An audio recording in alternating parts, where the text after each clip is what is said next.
महाराष्ट्रामध्ये कोविड-19 रुग्णसंख्या वाढत आहे।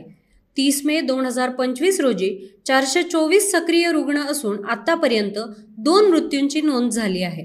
या मृत्यूंपैकी एक 67 वर्षांचा पुरुष होता, ज्याला ARDS म्हणजेच डाव्या फुफ्फुसात न्यूमोनिया तसेच मधुमेह आणि उच्च रक्तदाब या आजारांचा इतिहास होता। दुसरा मृत्यू 21 वर्षांच्या युवकाचा होता, ज्याला डायबेटिक केटोअसिडोसिस आणि खालच्या श्वसन मार्गाचा संसर्ग होता। त्याचा कोविड-19 मुळे मृत्यू झाला आहे। भारतामध्ये 30 मे रोजी एकूण 2710 सक्रिय कोविड-19 रुग्ण होते, ज्यात केरळ सर्वाधिक प्रभावित असून 1147 सक्रिय रुग्ण आहेत। दिल्लीमध्ये 294 सक्रिय रुग्ण असून तिथे 56 नवीन रुग्ण नोंदवले गेले आहेत।